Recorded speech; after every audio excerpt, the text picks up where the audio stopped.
இங்க சூர்யா வந்து எதுக்காக நீ மகா மேல வீண் பழி போட்ட அவ பணம் எடுத்ததை நீ பாத்தியான்னு சொல்லி கண்டபடி இங்க சித்ராதேவியையும் அனாமிகாவையும் நிக்க வச்சு இங்க வெளுத்து வாங்குறாங்க.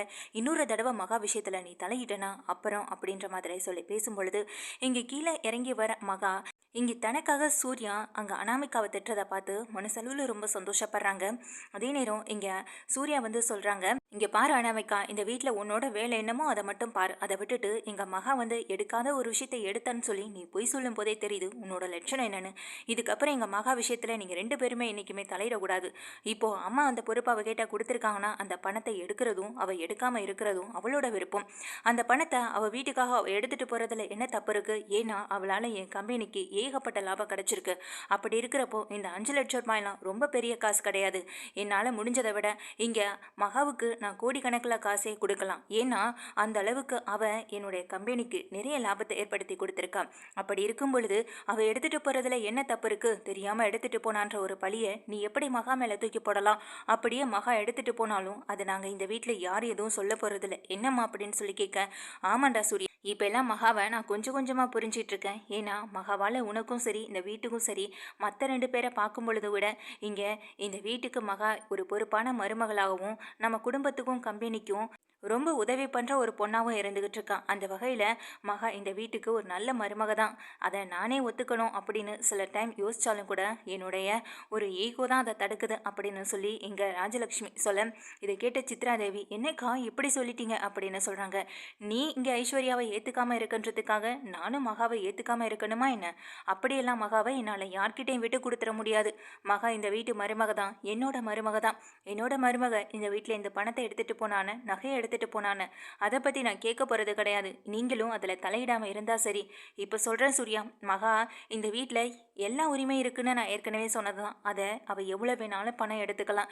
இனிமே இந்த விஷயத்தை பற்றி நீங்கள் 2 பேருமே பேசக்கூடாது. அவள் அதை எடுத்தா இதை எடுத்தான்னு சொல்லி என்கிட்ட நீங்கள் குறையே சொல்லக்கூடாதுன்னு இங்கே ராஜலக்ஷ்மி பயங்கரமாக திட்டிட்டு போக, நல்லா ஞாபகம் வச்சுக்கோங்க. இதுக்கப்புறம் மகாவை பற்றி நீங்கள் எதுவுமே கேட்கவும் கூடாது, பேசவும் கூடாது. அவளுக்கு என்ன இந்த வீட்டில் இல்லாத உரிமையா அப்படின்னு சொல்லிட்டு அவங்க 2 பேரையுமே பயங்கரமாக திட்டிட்டு போக, இங்கே அனாமிகா பயங்கர கோவத்தில் இருக்காங்க சூர்யா மேலே போகிற சூர்யா கிட்ட இங்கே மகா வந்து கட்டிப்பிடிச்சு அழுகிறாங்க. எப்போதும் நான் உங்க கூட இருக்கேங்கன்ற மாதிரி சொல்ல, இதை கேட்டு இங்கே சூர்யா ரொம்ப சந்தோஷப்படுறாங்க. இவங்க 2 பேருமே சந்தோஷமாக இருந்துட்டு இருக்க நேரத்தில் இங்கே கீழே அனாமிகா பயங்கர கோவத்தில் இருந்துகிட்டு இருக்காங்க. இந்த அக்காவும் கூடவே இந்த சூர்யாவும் மகாவுக்காக எப்படியெல்லாம் சாஞ்சு பேசுகிறாங்க பாருன்னு சொல்ல, நானும் இதை கொஞ்சம் கூட எதிர்பார்க்கவே இல்லைன்னு இங்கே சித்ராதேவி கிட்ட அனாமிகா பேசிக்கிட்டு இருக்காங்க. இதுக்கெல்லாம் ஒரு வழி பண்ணியாகணும். இன்னைக்கு நம்ம 2 பேரையும் நிற்க வச்சு எவ்வளோ அசிங்கப்படுத்திட்டு போகிறாங்க.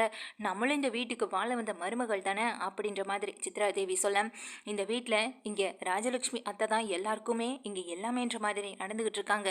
ஏன் மற்றவங்களையெல்லாம் பார்த்தா அவங்களுக்கு மனுஷராக கூட மதிக்க தெரியாதா என்னன்னு அனாமிகா கண்டபடி திட்டிகிட்டு இருக்கேன். இதுக்கெல்லாம் ஏதாவது ஒரு வழியை பண்ணி ஆகணும்னு சித்ராதேவி சொல்கிறாங்க. எனக்கு ஒரு ஐடியா இருக்குத்த அப்படின்னு சொல்லும் பொழுது, என்ன ஐடியா சொல்லு அப்படின்னு கேட்குறாங்க. ஏற்கனவே நீ கொடுத்த ஐடியாவால் தான் இப்போ மாட்டி அசிங்கப்பட்டு நிற்கிறோம் அப்படின்ற மாதிரி சொல்ல, அப்படின்னா நீங்களே சொல்லுங்க அத்தன்னு எங்கள் அனாமிகா சொல்லிடுறாங்க. உடனே சித்ராதேவி யோசிச்சுட்டு இருக்க நேரத்தில், அத்தை நானே சொல்கிறேன்னு எங்கள் அனாமிகா சொல்ல, சொல்லு நல்லா இருந்ததுன்னா பரவாயில்ல அப்படின்ற மாதிரி கேட்டுட்டு இருக்க, அங்கே வந்து அனாமிகாவும் அவங்க காதலை சொல்ல, இது நல்ல ஐடியாவாக தான் இருக்குது, இதில் கண்டிப்பாக நம்ம மாட்ட மாட்டோன்ற ஒரு நம்பிக்கையும் எனக்கு இருக்குன்னு சொல்ல, அப்புறம் நான் சொல்லிட்டேன், கடைசியில் மாட்டிக்கிட்டோன்னா பழிய தூக்கி ஏமன் தலையில் போடக்கூடாது. உங்களுக்கு பிடிச்சிருந்தா ஐடியா படி நம்ம நடப்போம், அப்படி இல்லையா இதில் நீங்கள் வேறு ஏதாவது கருத்து சொல்கிற மாதிரி இருந்தாலும் எனக்கு பிரச்சனை இல்லைன்னு சொல்ல, அதில் சின்ன சின்ன சேஞ்சஸ் தான் பண்ண வேண்டியது இருக்குது, அதெல்லாம் நான் பார்த்துக்கிறேன் எங்கள் சித்ராதேவி சொல்ல, எப்போ போகலான்னு கேட்குறாங்க. உடனே அதுக்கு அனாமிகாவும், எதுக்கு நம்ம இதெல்லாம் தள்ளி போட்டுக்கிட்டு, அதான் இப்போது சூர்யாவோடைய அம்மா அப்பாவோடைய பிறந்தநாள் வருதில்ல, அன்னைக்கு தான் அந்த ஒரு குண்டை தூக்கி அவங்க எல்லா தலையிலையும் போடணும், நம்ம இப்போயே கிளம்பலாம் அப்படின்னு சொல்லிட்டு 2 பேருமே கிளம்புறாங்க. 2 பேருமே கிளம்பி ஒரு ஆசிரமத்துக்கு போகிறாங்க. ஆசிரமத்துக்கு போயிட்டு அங்கே வந்து விசாரிக்கிறாங்க. இந்த மாதிரி எங்களுக்கு ஒரு குழந்தை தேவைப்படுது, கொஞ்ச நாளைக்கு தான், அதுக்கப்புறம் நாங்களே கொண்டு வந்து விட்டுருவோம் மேடம்னு சொல்ல, என்ன மேடம் ஆசிரமத்துலேருந்து எல்லாரும் குழந்தைய வளர்க்குறதுக்கு தான் வாங்கிட்டு போவாங்க, நீ என்னடானா குழந்தைய வந்து கொஞ்ச நாளையில் கொண்டு வந்து விட்டுருவோன்னு சொல்கிறீங்க, என்ன காரணம், எதுக்காக நீங்கள் இப்போ ஒரு குழந்தைய கேட்குறீங்கன்னு சொல்லி கேட்க, இல்லை எங்கள் வீட்டில் ஒருத்தவங்க உடம்பு முடியாத ஒரு லேடி ரொம்ப அது முடியாமல் இருக்காங்க, அவங்கக்கிட்ட அந்த குழந்தைய ஒப்படைச்சா கொஞ்ச நாள் வந்துட்டு அவங்க உடம்பும் சரியாகும் மனசும் நிம்மதியாகும், அதுக்காக மட்டும்தான் மேடம்னு சொல்லும் பொழுது, அதுக்கெல்லாம் நிறைய ப்ரொசீஜர் இருக்குது மேடம், கண்டிப்பாக அப்படியெல்லாம் நாங்கள் குழந்தைய தூக்கி யாருக்கும் ஈஸியாக கொடுத்துட மாட்டோம், அதுவும் நீங்கள் இப்படியெல்லாம் சொல்கிறத பார்க்கும்போது நாங்கள் எந்த ஒரு விசாரணையும் இல்லாமல் நீங்கள் வந்து கேட்ட உடனே உங்களை நம்பி குழந்தைய எப்படி கொடுக்க முடியும் அப்படின்னு சொல்ல, இங்கே அனாமிகாவும் சித்ராதேவியும் ஒருத்தர் மாற்றி ஒருத்தர் ஒருத்தர் பார்த்துக்கிறாங்க. என்ன மேடம், நாங்கள் எவ்வளோ பெரிய குடும்பத்துலேருந்து வரோம்னு சொல்ல, இங்கே வர்றவங்களாம் அதே தான் மேடம் சொல்லுவாங்க. வர்றவங்க என்ன சாதாரண ஆளுங்களாவா இருக்க முடியும்? எல்லாருமே பெரிய குடும்பத்துலேருந்து வந்தால் தானே அவங்களும் ஒரு குழந்தைய தத்தெடுத்துட்டு போக முடியும். அப்படிப்பட்ட ஆட்கள் தான் வராங்க. பணம் நிறையா இருக்கும், ஆனால் சந்தோஷம் இருக்காது. அந்த சந்தோஷத்தை தேடி தான் இந்த ஆசிரமத்துக்கும் வருவாங்க. எவ்வளோ பணம் செலவானாலும் பரவாயில்ல, ஆனால் எங்களுக்கு ஒரு குழந்தைய மட்டும் நீங்கள் கொடுங்கன்னு சொல்லி கேட்பாங்க. ஆனால் அதுக்கான ப்ரொசீஜர் நிறையா இருக்கிறதுனால சில பேர் அதை வேண்டான்னு சொல்லிட்டு போயிடுவாங்க. சில பேர் தன்னுடைய பணத்தை காட்டி பணியை வைக்க பார்ப்பாங்க. அதுவும் இங்கே நடக்காது அப்படின்னு சொல்ல, இதை கேட்டு சித்ரா தேவி அனாமிகா ஒருத்தர் மாற்றி ஒருத்தர் பார்த்துக்கிட்டு, சரி வாங்கத்த நம்ம வேற ஆசிரமம் ஏதாவது இருந்தால் பார்க்கலாம் அப்படின்னு சொல்லிட்டு இங்கேருந்து கிளம்புறாங்க. கிளம்புற நேரத்தில் தான் ஒருத்தர் தன்னுடைய குழந்தைய கூட்டிக்கிட்டு அந்த ஆசிரமத்துக்கு வரதை பார்க்குறாங்க. ஏங்க, ஏன் அத்தை, நம்ம இவங்ககிட்ட கேட்டு பார்க்கலாமா அப்படின்னு சொல்லும் பொழுது, இவங்கிட்டயா, இவனை பார்த்தாலே மகா குடிகாரன் மாதிரி இருக்கு அப்படின்னு சொல்ல, அதானே நமக்கு முக்கியம், நம்ம ஏதாவது ஒன்று வாங்கி கொடுக்குறோன்னு சொன்னால் போதுமே, கண்டிப்பாக இந்த குழந்தைய நம்ம கூட அனுப்பி விட்டுருவாரு. முக்கியமாக அவருக்கு பணம் தான் அதிக முக்கியம்னு தேவைன்னா அதை நம்ம ஈஸியாக செஞ்சிடலான்னு சொல்லும் பொழுது, நீ சொல்கிறதெல்லாம் சரிதான் அனாமிகான்னு சொல்லி அனாமிகாவை கூட்டிகிட்டு நேராக சித்ரா தேவி அவரை பார்க்குறதுக்கு போகிறாங்க. அங்கே வந்துகிட்டு இருக்கவதான் ஒரு நிமிஷம் உங்ககிட்ட பேசணும்னு சொல்லும் பொழுது, யார் நீங்கள், என்னக்கிட்ட நீங்கள் என்ன பேசணும் அப்படின்னு அவர் கேட்க, அதுக்கு சித்ராதேவி சொல்கிறாங்க, எங்களுக்கு ஒரு உதவி தேவைப்படுது அப்படின்னு சொல்லும்போது, உதவியா, என்கிட்ட என்ன உதவி கேட்குறீங்க அப்படின்ற மாதிரி அவர் எதுவுமே புரியாத மாதிரி கேட்க, அனாமிகா எல்லா விஷயத்தையும் சொல்கிறாங்க. பாருங்க, எனக்கு இப்போ ஒரு அவசரமாக ஒரு குழந்தை தேவைப்படுது. கொஞ்ச நாள் தான், அந்த எனக்கான பிரச்சனைகள் முடிஞ்சதும் அந்த குழந்தைய கண்டிப்பாக உங்கள் வீட்டில் உங்ககிட்ட வந்து நான் ஒப்படைச்சிருவேன் அப்படின்னு சொல்கிறாங்க. என்ன மேடம், திடீர்னு குழந்தைய கேட்குறீங்க? நானே அவள் அம்மாவுக்கு விட்டு நான் தூரமாக இப்போ கூட்டிகிட்டு வந்திருக்கேன். இந்த நேரத்தில் குழந்தைய கேட்டிங்கன்னா நான் என்ன பண்ண முடியும் அப்படின்ற மாதிரி சொல்ல, எவ்வளோ செலவானாலும் பிரச்சனை இல்லை, நீங்கள் எவ்வளோ அமௌண்ட் கேட்டாலும் அதுக்கான பணத்தை நான் உங்ககிட்ட கொடுத்துட்றேன். அதே போல் உங்கள் குழந்தைக்கு எதுவுமே ஆகாது. அந்த குழந்தை சேஃபாக என் கூட தான் இருக்கும், எங்கள் வீட்டில் தான் இருக்கும். ஆனால் எங்களை யாருன்னே தெரியாத மாதிரி தான் அந்த குழந்தை அந்த வீட்டில் காட்டிக்கணும். நாங்கள் யாருன்ற விஷயத்த அந்த குழந்தை யார் முன்னாடியும் காட்டிக்க கூடாது. இதுதான் எங்களுக்கு வேணும்னு சொல்ல, ஆனால் நீங்கள் ஏதோ ஒன்று பிளான் பண்ணுறீங்கன்னு தெரியுது என்னுடைய குழந்தைய வச்சு. எதுவாக இருந்தாலும் எனக்கு பிரச்சனை இல்லை, ஆனால் நீங்கள் பணம் தரேன்னு சொன்னீங்கல்ல, எனக்கு அதுவே போதும். ஆனால் அதே நேரத்தில் இந்த குழந்தைக்கு எதுவும் ஆகிடக்கூடாது. அதுக்கப்புறம் இவன் அம்மா கேட்குற கேள்விக்கு என்னால் பதில் சொல்ல முடியாதுன்னு சொல்ல, இல்லைப்பா நான் போக மாட்டேன் அப்படின்னு அந்த குழந்தை அடம்பிடிக்க, இங்கே பாருமா, இவங்க கூட போனீன்னா கண்டிப்பாக உனக்கு பிடிச்சது எல்லாமே வாங்கி கொடுப்பாங்க. ட்ரெஸ்ஸு, பொம்மை, சாக்லேட்டுன்னு எல்லாம் வாங்கி கொடுப்பாங்க. அப்போ தானே விடுறேன், அப்போவே உன்னை திரும்ப வந்து கூட்டிகிட்டு போகிறேன். அப்படி இல்லைனா இதே இடத்துல இவங்க திரும்பவும் உன்னை கொண்டு வந்து என்கிட்ட சேர்த்துருவாங்க அப்படின்னு சொல்லும் பொழுது, இல்லை நான் போக மாட்டேன்னு அடம்பிடிக்க, உடனே அவங்க அப்பா அந்த குழந்தையை திட்டுறாரு. இங்கே பாருமா, இப்போ நீ இவங்க கூட போகலைன்னா அதுக்கப்புறம் உன்னே நான் உங்கள் அம்மா கிட்டே கூட்டிகிட்டே போக மாட்டேன் அப்படின்னு சொல்லும் பொழுது, இதை அழுதுகிட்டே இருக்க, சரின்னு இங்கே அவங்க சொல்கிற மாதிரி அவரும் ஒத்துக்கிட்ட இந்த குழந்தைய ஒப்படைக்கிறாரு. தான் கையில் இருக்க பணத்தையும் அவங்க கிட்ட கொடுக்க, சரி அனாவசியமாக குழந்தைய பார்க்குறேன்னு சொல்லி அந்த வீட்டுக்கெல்லாம் வந்துடக்கூடாது. கண்டிப்பாக நான் யார் என்னன்ற விஷயம் இதில் அட்ரஸ் எல்லாமே இருக்குது. உங்கள் குழந்தைக்கு எந்த ஒரு பிரச்சனையும் வராது, அதுக்கு நான் பொறுப்பு அப்படின்னு சொல்லி குழந்தைய கூட்டிகிட்டு போக, இன்றைக்கி குழந்தைய கூட்டிகிட்டு வந்த நேரம் நமக்கு கை நிறைய பணம் கிடச்சிருக்கு. போக போக இதை வச்சு நம்ம நிறைய பணத்தை இவங்ககிட்டேருந்து கறக்கலாமே அப்படின்ற ஒரு ஐடியாவில் அவரும் அங்கேருந்து கிளம்புறாரு. இதெல்லாம் பார்த்துட்டு அழுதுகிட்டே போகும்போது அந்த குழந்தைக்கு, இங்கே பாருமா, நாங்கள் தான் கூட்டிகிட்டு வந்தோன்ற விஷயம் தெரியக்கூடாது. அப்படி இல்லைன்னா அப்பா சொன்னது ஞாபகம் இருக்குல்ல, அப்புறம் உன்னைய உங்கள் அம்மா கிட்டே கூட்டிகிட்டு போகவே மாட்டார், சரியா அப்படின்னு சொல்லிட்டு இருக்காங்க. இதை கேட்ட அந்த குழந்தையும் அழுதுகிட்டே சரின்னு சொல்லிடுது. இப்போ நான் உன்னைய எங்கள் வீட்டுக்கு கூட்டிகிட்டு போக போகிறது கிடையாது. நாளைக்கு தான் நீ எங்கள் வீட்டுக்கு வருவேன். நீ எங்கே இருப்பன்றதை நாங்கள் முடிவு பண்ணுறோம் அப்படின்னு சொல்லிட்டு இங்கே சூர்யாவோட எடுத்த ஃபோட்டோவை காட்டி, இவரை தான் நாளைக்கு நீ வந்து எல்லார் முன்னாடியும் அப்பான்னு சொல்லணும் அப்படின்னு இங்கே சித்ரா தேவியும் கூடவே அனாமிகாவும் சொல்லிடுறாங்க. முதல்ல இந்த குழந்தை அடம் பிடிச்ச குழந்தை, அதுக்கப்புறம் அவங்க அம்மாவை வச்சு மிரட்டி காரியத்தையும் சாதிச்சிட்றாங்க அனாமிகாவும் எங்கள் சித்ராதேவியும். அதுக்கு பிறகு அந்த குழந்தைய தனக்கு தெரிஞ்ச தன்னுடைய அம்மா வீட்லேயே கொண்டு போய் விட்டுறாங்க. அவங்க மூலமாக போலீஸ் ஸ்டேஷனில் ஒப்படைக்கப்பட்டு அடுத்த நாள் இங்கே கரெக்டாக கல்யாண நாள், இங்கே சூர்யாவுடைய அம்மா அப்பாவுக்கு கல்யாண நாள், அதை நல்லபடியாக கிராண்டாக வீட்டில் கொண்டாடிட்டு இருக்க நேரம் பார்த்து போலீஸ் ஸ்டேஷன்லேருந்து அந்த குழந்தையோட ஆட்களும் வராங்க. என்ன சார், என்னாச்சு, என்ன பிரச்சனைன்னு எல்லாரும் ஓடி போய் கேட்க, இந்த குழந்தையோட அப்பா இந்த வீட்டில் தான் இருக்கிறதா எனக்கு தகவல் கிடச்சிது. அதுவும் இல்லாமல் இந்த குழந்தைக்கு தன்னுடைய அப்பா மட்டும்தான் தெரியுதே தவிர தன்னுடைய அம்மாவை பற்றி சரியான டீட்டெயில்ஸ் எதுவுமே தெரியல. தன்னுடைய ஃபேமிலியை பற்றி கூட அவளால் சொல்ல முடியலை. நாங்களா விசாரித்து தான் இந்த குழந்தையை இப்போ அழைச்சிட்டு வந்திருக்கோன்னு இங்கே வந்திருக்கவங்களுக்கு சொல்ல, நம்ம நினச்சதெல்லாம் நல்லபடியாக நடக்குதுன்னு அனாமிகாவும் இங்கே கூடவே சித்ராதேவியும் இருந்துகிட்ருக்காங்க.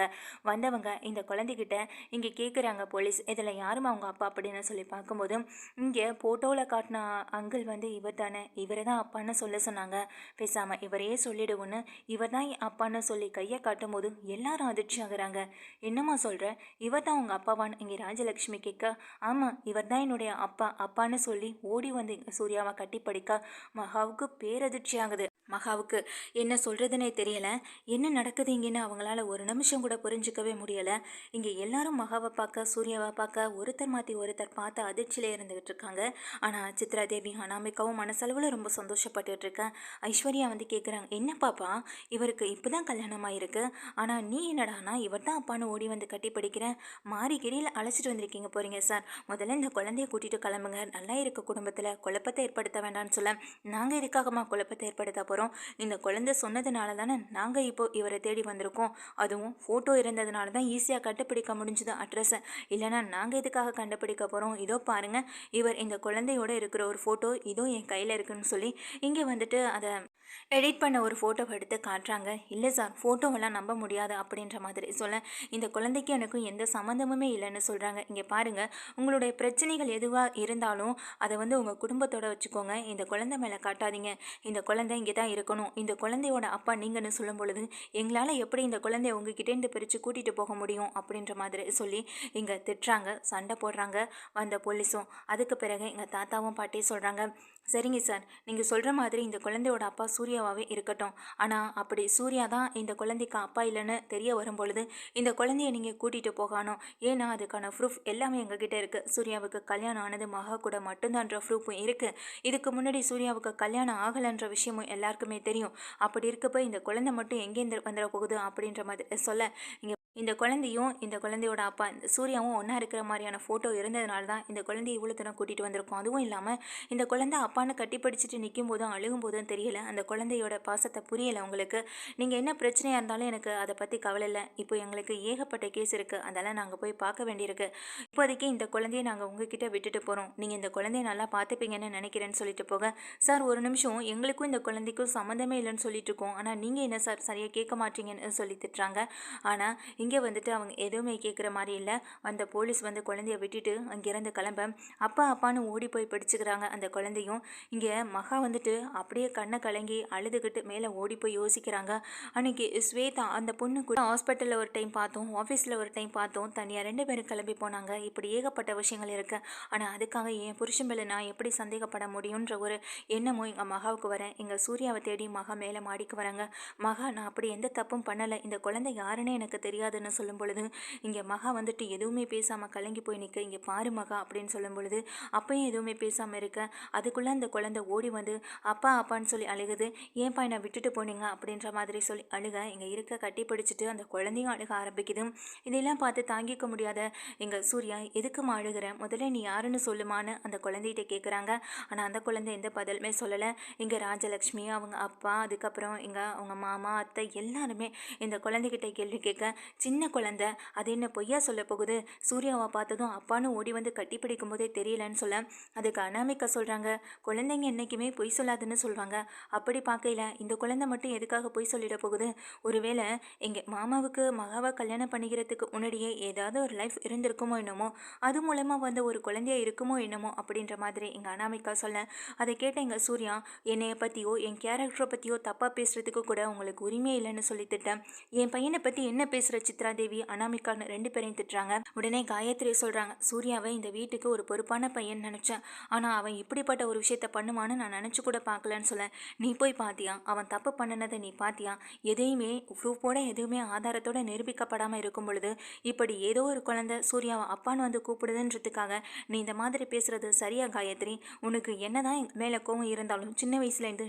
நீயும் எங்கள் சூர்யா கூட தானே இருந்துகிட்ருக்க, சூர்யாவை நீயும் ஒரு அம்மா மூலம் தானே பார்த்துக்கிட்டு இருக்க, அப்படி இருக்கப்போ ஒரு அம்மாவா நீயும் இந்த பையனை இப்படி குத்தம் சொல்கிறது தவறில்லைன்னு சொல்லும்போது காயத்ரி எதுவுமே பேசாமல் அப்படியே தலை குனிஞ்சு நிற்கிறாங்க. உடனே அனாமிகாவும் சொல்கிறாங்க, இல்லத்த குழந்தைங்க என்றைக்குமே பொய் சொல்லாதில்ல, அப்படி இருக்கப்போ இந்த குழந்தையோட முகத்தை பாருங்கள், அப்பான்ற ஒரு ஏக்கம் இவ்வளோ நாள் பிரிஞ்சிருந்தன்ற ஏக்கம்லாம் இந்த குழந்தையோட முகத்தில் தெரியுது, எதுக்காக சூர்யா இப்படி பண்ணினீங்க, மகாவை எதுக்காக ஏமாத்துனீங்க அப்படின்னு சொல்லும் பொழுது இங்கே மகா எதுவுமே பேசவும் இல்லை, அமைதியாகவே இருந்துட்டுருக்காங்க. இல்ல நான் எந்த தப்பும் பண்ணலன்னு எங்க சூர்யா சத்தம் போட, முதல்ல இந்த குழந்தைய அழுகுறத நிறுத்தி சமாதானப்படுத்துங்கன்னு எங்க பாட்டியும் சொல்லிட்டுருக்கேன். வேற வழி இல்லாம சூர்யா தூக்கிட்டு வந்து உட்கார வைக்கிறாங்க. "இங்க பாரும்மா, உன்னை யார் இங்க கூட்டிட்டு வந்தா?" அப்படின்றத கேட்கும்போது, அந்த குழந்தை திரு திருன்னு முழிக்குது. "சொல்லும்மா, உன்னை யார் இங்க கூட்டிட்டு வந்தா? யாராவது உன்னை இப்படி சொல்ல சொன்னாங்களான்னு?" கேள்வி கேட்குறாங்க. ஆனா அந்த குழந்தை எதுவுமே சொல்ற மாதிரி இல்ல. அதுக்கிடையில எங்க சித்ரா தேவியும், அனாமிகாவும் அந்த குழந்தை ஏதாவது உளறி கிளறி வச்சிட போகுது. அதுக்கு முன்னாடி நம்ம வந்து இத தடுத்தாகணும் அப்படின்னு நினைச்சவங்க, இங்க மகாவும் சூர்யாவும் பிரிஞ்சு போகணும். நிரந்தரமா பிரிஞ்சு போனதுக்கு பிறகு தான், அதுக்கு பிறகு இந்த குழந்தைய அவங்க அப்பா கிட்ட சேர்க்கணும். இதெல்லாம் சீக்கிரம் நடக்குன்ற ஒரு நம்பிக்கையில தான் நம்ம இந்த குழந்தைய அவங்கிட்டேருந்து கூட்டிட்டு வந்தோம். கடைசியில இந்த குழந்தையாலே நமக்கு இந்த வீட்ல ஆபத்து வந்துற போகுது. ஏதாவது தடுத்து நிறுத்தணுமே அப்படின்னு நினைச்ச சித்ரா தேவி, அந்த குழந்தைய மிரட்டுற மாதிரி எதுக்குப்பா நீ கேள்வி கேட்குற? அந்த குழந்தைய நீ தான் அப்பான்னு சொல்லும் பொழுது, நான் அப்பா இல்லைன்றத அவ வாயிலேருந்து வர வைக்கணுன்றதுக்காக நீயே இப்படி முயற்சி எடுத்து அந்த குழந்தைய பேச வைக்க வேணான்னு சொல்ல, போதும் நிறுத்துங்க அப்படின்ற மாதிரி இங்க மகாவும் கீழே வராங்க. கீழே வர மகா வந்து எல்லாரையும் பார்க்க, இப்போ எதுக்காக தேவையில்லாமல் அவர் மேலே பழி போட்டுக்கிட்டு இருக்கீங்கன்னு சொல்ல, என்னக்கா இவ்வளோ பெரிய துரோகத்தை உங்களுக்கு பண்ணியிருக்காரு? ஏற்கனவே கல்யாணம் ஆனதோ இல்லையோ, ஆனால் ஒரு குழந்தைக்கு அப்பாவாக இருந்திருக்காரு. ஆனால் நீங்கள் என்னடானா இப்போவும் எங்கள் சூர்யாவுக்கு சப்போர்ட் பண்ணிட்டு நின்றுட்டு இருக்கீங்க. என்னக்கா இதெல்லாம் அப்படின்னு எங்கள் அனாமிகா கேட்க, அதுக்கு எங்கள் அனாமிகா கிட்ட பதில் சொல்கிறாங்க, இது எனக்கும் என் புருஷனுக்கும் இருக்கிற தனிப்பட்ட விஷயம். இதில் யாரும் தலையிட வேண்டாம். என் புருஷன் எப்படிப்பட்டவர்னு எனக்கு நல்லாவே தெரியும். கண்டிப்பாக இந்த குழந்தை அவர் மூலமாக வந்தது கிடையாது அப்படின்றது எனக்கு நல்லாவே தெரியும்னு சொல்ல, நீங்கள் இப்படியே நம்பிட்டு இருங்கக்கா, கடைசியில் அவருடைய மனைவின்னு சொல்லி இன்னொருத்தவங்களும் வந்து நிற்க தான் போகிறாங்க, அப்போ தான் நீங்கள் புரிஞ்சுக்க போகிறீங்கன்னு சொல்லிட்டு அனாமிகா போக, தேவையில்லாமல் பேச்செல்லாம் பேச வேணான்னு எங்கள் தாத்தா பாட்டியும் சொல்லிட்டு இருக்காங்க. முதல்ல இந்த குழந்தை யாருன்றதை நம்ம கண்டுபிடிச்சு ஆகணும்னு குடும்பத்தில் இருக்க மொத்த பேரும் யோசிச்சுட்டு இருக்கேன். என்ன இவ்வளோ பெரிய பிளான் பண்ணி இந்த குழந்தைய வீட்டுக்கு கூட்டிகிட்டு வந்தா, இப்போ என்னடானா இந்த குழந்தைய வச்சு இங்கே மகாவை பிரிக்கணும்னு நம்ம முயற்சி பண்ணுறோம். ஆனால் யாரும் எதுவுமே நம்புற மாதிரி இல்லைன்னு சொல்ல, அதுக்கு சித்ரா தேவி சொல்கிறாங்க, எடுத்த எடுப்புலையே எல்லாரும் எப்படி நம்புவாங்க? ஏன்னா சூர்யா மேலே அவ்வளோ நம்பிக்கை வச்சுருந்தவங்க, அந்த நம்பிக்கையை உடைக்கக்கூடாது, உடப்பற்றக்கூடாதுன்றதுக்காக அப்படியெல்லாம் தான் செய்வாங்க. ஆனால் இந்த குழந்தை 2-3 நாள் இதே வீட்டில் இருந்து அப்பா அப்பான்னு எல்லாம் முன்னாடியும் கூப்பிடும் பொழுது கண்டிப்பாக அவங்களுடைய மனசும் மாறும், நம்ம நினைக்கிறதும் நடக்கும் அப்படின்னு சொல்லிட்டு இருக்காங்க. இதனால் எங்கள் சித்ரா தேவியும் சரி, அனாமிகாவும் சரி, சூர்யாவுடைய முகத்துலையும் மகாவோட முகத்துலையும் நிறைய கலவரம் தெரிகிறத நினச்சி ரொம்ப சந்தோஷப்பட்டும் பார்த்துட்ருக்காங்க. ஆனால் மகாவுக்கு மட்டும் ஒரு சந்தேகம் இருந்துகிட்டே இருக்குது. அதே போல் எங்கள் ஆஃபீஸ்க்கு கூட நிம்மதியாக போக முடியலை. அதே நேரம் 2 பேரும் சிரித்து பேசுகிறதுக்கு கூட ஒரு வழி இல்லாமல் இருந்துகிட்ருக்காங்க. ஆஃபீஸ்க்கு போன பிறகு அங்கே வந்து இங்கே தன்னுடைய ஃப்ரெண்டு ஸ்வேதா ஃபோன் பண்ண, ஸ்வேதா கிட்ட ஃபில் பண்ணுறாங்க. என்ன ஸ்வேதா இது, எனக்கு இப்படியெல்லாம் நடக்கும்னு தெரியவே இல்லை அப்படின்னு சொல்லும் பொழுது, சரி நீ முதல்ல வீட்டுக்கு கிளம்பி வா அப்படின்னு சொல்கிறாங்க. நான் எப்படி இந்த டைம்லன்னு சொல்லி கேட்க, உன் மனசு சரியில்லைன்னு நல்லாவே தெரியுது, மகாவு கூட நீ பேசுகிறதில்ல, மகாவும் உன்கிட்ட பேசுகிறதில்ல, கொஞ்சம் நேரம் வா ரிலாக்ஸாக இருக்கலாம் அப்படின்னு சொல்லி கூப்பிட, இங்கே உடனே சூர்யா கிளம்பி போக, இங்கே இவங்க மகா யோசிக்கிறாங்க, இந்த டைமில் அவர் எங்கே கிளம்பி போகிறாரு அப்படின்ற மாதிரி யோசிச்சுட்ருக்க. இங்கே ஆஃபீஸ்லேருந்து கிளம்பி சூர்யா நேராக ஸ்வேதா வீட்டுக்கு போகிறாங்க. பின்னாடியே ஃபாலோ பண்ணி வந்த எங்கள் மகாவும் இவர் எதுக்காக இந்த வீட்டுக்கு வராரு அப்படின்ற ஒரு சந்தேகத்தில் உள்ளே வந்து பார்த்துட்டு இருக்காங்க. அப்போ போய் உள்ளே போய் நடந்த விஷயங்கள் எல்லாத்தையும் சொல்ல, என்ன சூர்யா சொல்கிறான், உன்னுடைய வாழ்க்கையில் இவ்வளோ பெரிய புயலா, அந்த குழந்தை யாருன்னு கண்டுபிடிச்சிட்டியா அப்படின்னு சொல்லி எங்கள் ஸ்வேதா கேட்குறாங்க. அதான் என்னால் முடியலை, நான் எவ்வளவோ ட்ரை பண்ணுறேன், ஆனால் கண்டுபிடிக்க முடியலை. இந்த குழந்தை எப்படி வந்ததுன்றது இப்போ வரைக்கும் எனக்கு புரியாத புதிராகவே இருந்துக்கிட்டு இருக்கு அப்படின்ற மாதிரி பேசிக்கிட்டு இருக்கேன். இங்கே நின்று பார்த்துக்கிட்டு இருக்க மகாவுக்கு மனசு ரொம்ப சங்கட்டமாயிடுது. அதோட கிளம்பி அவங்களும் கிளம்பி போயிடுறாங்க. ஏற்கனவே இங்கே விஜய் கூட்டிகிட்டு வந்தப்போவே நம்ம பார்க்கக்கூடாதுன்னு நினச்சோம், இப்போ ஏன் நம்ம மனசு இப்படி தடுமாறுது? அவருக்கு நம்ம மேலே பாசம் இருக்குது, அன்பு இருக்குது, அக்கறை இருக்குது. ஜஸ்ட் இவங்க ஒரு ஃப்ரெண்டு தானே, நம்ம மனசு ஏன் இவங்க மேலே சந்தேகப்படுற மாதிரி போகுதுன்னு நினச்சிட்டு இது ரொம்ப பெரிய தப்புன்னு மகா அங்கேருந்து கிளம்பி போக, இங்கே சூர்யா ரொம்ப சோகத்தோட அந்த வீட்டிலேருந்து கிளம்பி வீட்டுக்கும் வராங்க. முதல்ல ஆஃபீஸ்க்கு போகிறாங்க. ஆஃபீஸ்க்கு போயிட்டு அங்கே வேலையெல்லாம் முடிச்சுட்டு மகாவையும் கூட்டிகிட்டு நேராக வீட்டுக்கு வரேன். வீட்டுக்கு வந்த கையோட இங்கே அந்த குழந்தை வந்துட்டு, என்னப்பா எங்கேப்பா போனீங்க என்னை விட்டுட்டு அப்படின்னு சொல்லி இங்கே ஓடோடி வந்து கட்டிப்பிடிக்க, இதை பார்த்து மகாவால் அதை ஜீரணிக்கவே முடியல. ரொம்ப கஷ்டத்தோடு அங்கே நின்றுட்டு இருக்கேன். இங்கே பாரு பாப்பா, இவர் உன்னுடைய அப்பா கிடையாது, ஒருவேளை இவரை போலவே உனக்கு யாராவது இருந்திருக்கலாம் அப்பாவா அப்படின்னு சொல்லும்போது, அவங்களுக்கு அந்த பொண்ணுக்கு தன்னுடைய அம்மா அப்பாவோட ஞாபகம் வந்துடுது.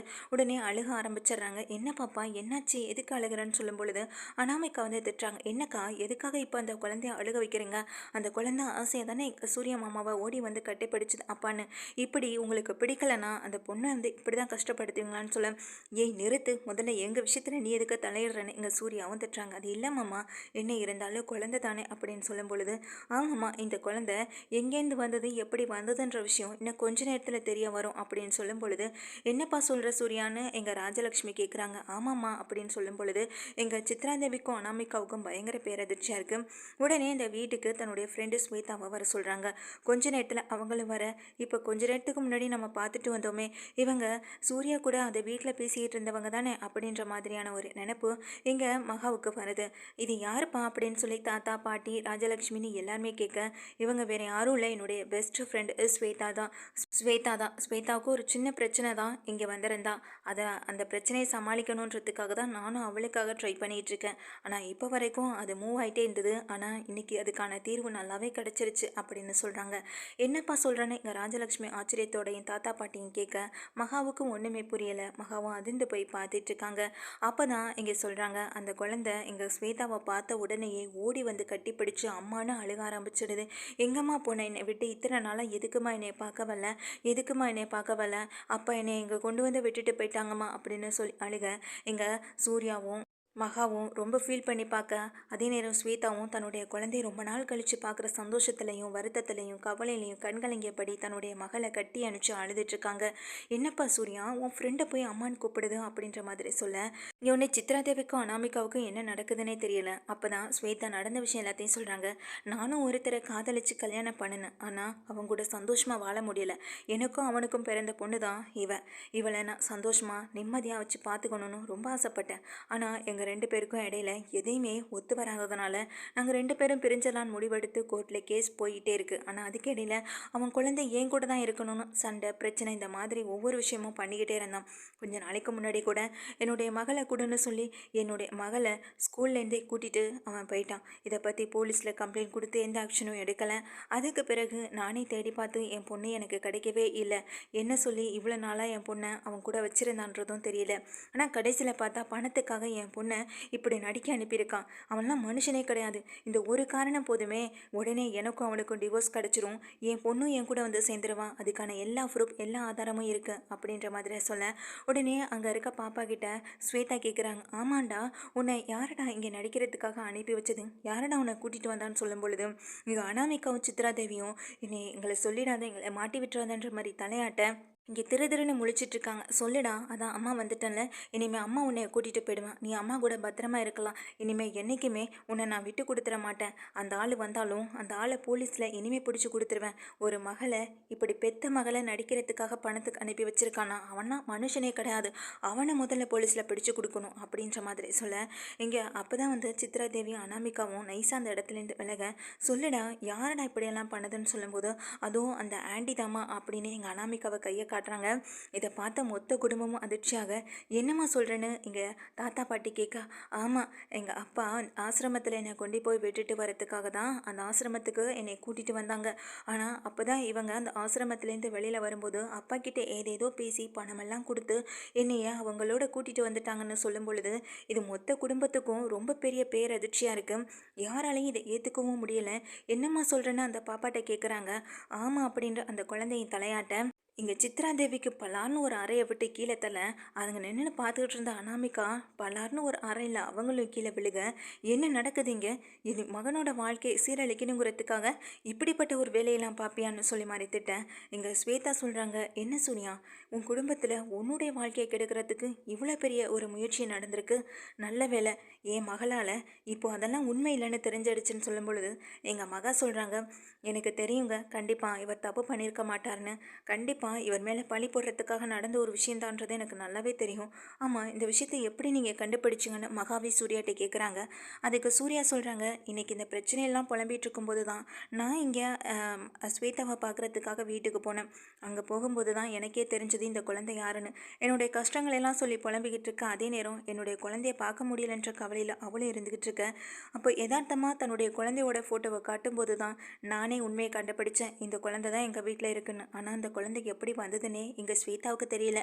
நான் அவளை வீட்டுக்கு கூட்டிகிட்டு வந்ததுனால தான் இப்போ இந்த குழந்தை மூலமாக யார் என்ன பண்ணான்ற விஷயம் இப்போ முழுக்க முழுக்க எல்லாருக்குமே தெரிய வந்திருக்குன்னு இங்கே சூர்யா சொல்ல, இதை கேட்ட எல்லாருமே அதிர்ந்து போய் நின்றுட்டு இருக்கிறது மட்டும் இல்லாமல் இதுக்கப்புறமும் இவங்க இந்த வீட்டில் இருக்கணுமா அப்படின்ற மாதிரி ராஜலக்ஷ்மி சொல்ல, தாத்தா பாட்டி ரொம்ப ஆச்சரியத்தோட பார்க்குறாங்க. என்ன காயத்ரி, என் மகனை இத்தனை வருஷமாக உன் கூடவே பார்த்து வளர்ந்த மகனை உன்னால் தப்பு சொல்ல முடிஞ்சதில்ல, இப்போ இதுக்கு என்ன பதில் சொல்ல போகிறேன்? இதுக்கு எல்லாத்துக்கும் பின்னாடி காரணமாக இருக்கிறது உன் மருமக அனாமிகாவும் இந்த வீட்டோட கடைசி மருமகளாக இந்த சித்ராதேவியும் தானே. அப்போது இவங்க ரெண்டு பேரும் என்ன பண்ணலாம்? இதுக்கு நீயே ஒரு முடிவை சொல்லுன்னு இங்கே ராஜலக்ஷ்மி வந்து ரொம்ப சத்தம் போட, இங்கே காயத்ரி வேறு வழி இல்லாமல் என்ன பண்ணுறதுன்னு தெரியாமல் தவிச்சிட்ருக்கேன். விஜய் வந்து நிற்கிறாங்க. நீ இவ்வளோ பெரிய கேவலமான வேலை எதுக்கு செஞ்ச? எங்கள் அண்ணனையும் அணையும் பிரிக்கிறதுக்கு உனக்கு என்ன உரிமை இருக்குது? முதல்ல இந்த வீட்டுக்கு நீ யார் அப்படின்னு கேட்க, என்ன விஜய் இந்த வீட்டோட மருமகனா அப்படின்னு அனாமிகா சொல்ல, இதுக்கப்புறமா இந்த வீட்டோட மருமகன்னு நீ சொல்லிக்கிறதுல உனக்கு வெக்கமா இல்லை அப்படின்ற மாதிரி திட்டுறாங்க. அனாமிகாவால் ஒரு வார்த்தை கூட பேச முடியலை, அதிர்ந்து போய் நின்றுக்கிட்டு இருக்காங்க. இந்த நிமிஷம் இல்லை, இனிமே இந்த வீட்டில் உனக்கு இருக்கிறதுக்கான எந்த தகுதியும் இல்லை. அந்த தகுதியை இழந்து நீ ரொம்ப நேரம் ஆயிடுச்சு. ஒரு குழந்தைய மிரட்டி அந்த குழந்தை மூலமாக இந்த வீட்டில் ஒரு குழப்பத்தை ஏற்படுத்தணும்னு நினச்சி நீ இதுக்கப்புறமும் என்னெல்லாம் செய்ய காத்திருக்கன்றது தெரியல. அதனால் உன் பின்னாடியே ஒருத்தவங்க நின்றுட்டு இருக்க முடியாது, உன்னை கண்காணித்து பார்த்துட்டு இருக்க முடியாது. நீயும் என் பெரியம்மா கூட சேர்ந்து இவ்வளோ பெரிய வேலையை பார்த்துட்டல. என்ன பெரியம்மா, நீங்களும் எங்கள் அனாமிகா கூட, நான் நினச்சி கூட பார்க்கல உங்ககிட்டேருந்து இப்படி ஒரு வேலை நீங்கள் பண்ணுவீங்கன்னு நான் நினச்சி கூட பார்க்கலன்னு விஜய் கண்டபடி திட்டேன். எங்கள் சித்ராதேவி கையில் கன்னத்தில் கையை வச்சபடி அரை வாங்கி அப்படியே நின்றுக்கிட்டு இருக்காங்க. பக்கத்தில் இருந்த எங்கள் ராஜலக்ஷ்மி, சொல்லு காயத்ரி, இதுக்கு என்ன முடிவு அப்படின்னு சொல்ல, இந்த வீட்டில் யார் தப்பு செஞ்சாலும் எந்த முடிவு எடுக்கிறதா இருந்தாலும் நீங்கள் தானே எடுப்பீங்க. இப்போ நீங்கள் எந்த முடிவு எடுத்தாலும் அதுக்கு நான் கட்டுப்படுறேன். ஏன்னா தப்பு செஞ்சது அனாமிகா நீ இப்படி ஒரு வேலையை பார்ப்பேன்னு நினச்சி கூட பார்க்கல. இந்த வீட்டுக்கு மருமகளாக இருப்பேன், நல்ல மருமகளாக எங்கள் விஜய்க்கு நல்ல மனைவியாக இருப்பேன்னு நினச்சேன். ஆனால் நீயே கடைசியில் எங்கள் குழப்பத்தை ஏற்படுத்துகிற ஒரு பூகம்பமாக வந்து நிற்கும் பொழுது அந்த பூகம்பத்தை வீட்டிலேருந்து வெளியில் அனுப்புனா தானே சரியாக இருக்கும். இதே வீட்டில் வச்சிட்டு இருந்தா அது எல்லாருக்கும் ஆபத்தை தானே ஏற்படுத்தணும். காயத்ரியே தான் வாயால் சொல்ல, என்னத்தை நீங்களே என்னை இப்படி சொல்லிட்டீங்க, நான் ஏதோ முட்டாள்தனமாக இருக்கிற கோவத்தில் என்ன பண்ணுறதுன்னு தெரியாமல் பண்ணிட்டேன்னு சொல்லும்போது, நீ கோவப்பட்டதே பெருந்தப்பு, நீ கோவப்படுற அளவுக்கு இங்கே எதுவுமே நடக்கலையே அப்படின்னு இங்கே சூர்யாவும் திட்டுறாங்க. கூடவே ராஜலக்ஷ்மி திட்டம் இங்கே அதுக்குள்ளே என்ன பண்ணுறாங்கன்னா, உள்ளே போய் பையெல்லாம் ரெடி பண்ணி இந்த அப்படி அப்படின்னு சொல்லி அனாமிகா கையில் கொடுத்து இந்த நிமிஷமே வீட்டை விட்டு வெளியில் போ அப்படின்னு சொல்கிறாங்க. எங்கள் சித்ராதேவியையும் பார்க்குறாங்க. சித்ராதேவி அப்படியே கன்னத்தில் கை வச்சபடி தலை குனிஞ்சு நின்றுட்டுருக்கேன். இல்லைப்பா அதெல்லாம் ஒன்றும் வேண்டான்னு தாத்தா பாட்டி சொல்ல, இல்லை தாத்தா இதுக்கப்புறம் இங்கே இருந்தானா இவளால் பிரச்சனை மட்டும்தான் வரும். இவளை கல்யாணம் பண்ணி சந்தோஷமாக வாழணும்னு நினச்சி தானே நான் இவளை காதலிச்சு கல்யாணம் பண்ணி இந்த வீட்டுக்கு கூட்டிகிட்டு வந்தேன். ஆனால் வந்த நாள்லேருந்து பிரச்சனை மட்டும்தானே ஓயாமல் ஓடிக்கிட்டே இருக்குது. ஒரு நாளும் நாங்கள் ரெண்டு பேரும் சந்தோஷமாக இல்லவே இல்லையே. இப்படிப்பட்ட வாழ்க்கையை வாழணுமா? அப்படிப்பட்ட அவசியம் எனக்கு இருக்கான்ற மாதிரியான கேள்வி தான் எனக்குள்ளே எழுந்துக்கிட்டே இருக்குது. அதனால தான் சொல்கிறேன் தாத்தா, எனக்கு இந்த வாழ்க்கை வேண்டாம். இந்த வாழ்க்கையில் நான் இருந்தேன்னா நிம்மதியாக இருக்க மாட்டேன். முக்கியமாக அனாமிகா ஒவ்வொரு நாளும் பேசுகிற பேச்சு கேட்டு சந்தோஷமாக இருக்கவே மாட்டேன். முன்னாடி சந்தோஷமாக இருந்தேன், இப்போலாம் அந்த சந்தோஷம் என்னை விட்டு ரொம்ப நாள் ஆயிடுச்சு அப்படின்னு சொல்ல, எங்கள் காயத்ரி கண்கலங்கியபடி விஜயை பார்க்க, என்னடா சொல்கிறேன்னு கேட்குறாங்க. ஆமாம்மா, ஒவ்வொரு நாளும் பிரச்சனைகள் மட்டும்தான் எங்களுக்குள்ளே போயிட்டே இருக்கே தவிர சந்தோஷமே இல்லை. அப்படி சந்தோஷம் இல்லாத வாழ்க்கை எனக்கு எதுக்கு? அதுவும் இந்த வீட்டில் இருந்து இவ்வளோ பெரிய துரோகத்தை பண்ணிவிட்டு இதுக்கப்புறம் இவளால் என் கூட எப்படி வாழ முடியும் அப்படின்ற மாதிரி சொல்லி திட்ட, எங்கள் அனாமிகா எதுவுமே பேச முடியாமல் பைய தூக்கியபடி நிற்க, போடி அப்படின்னு படித்து எங்கள் வெளியில் பிடிச்சி தள்ளி விடுறாங்க. நல்ல வேளை நம்ம தப்பிச்சோன்னு நினச்சிட்டு இருந்த எங்கள் சித்ராதேவியை, என்ன சித்ராதேவி, உனக்கு எந்த தண்டனையும் கொடுக்கல நினச்சி சந்தோஷப்படாத, உனக்கும் தண்டனை இருக்குது அப்படின்னு சொன்ன உடனே அதிர்ச்சியில் கதிகலங்கி நின்றுட்டுருக்காங்க. அது மட்டும் இல்லாமல் எங்கள் அனாமிகா பையை தூக்கிக்கிட்டு வெளியில் நின்றுட்டுருக்கேன்.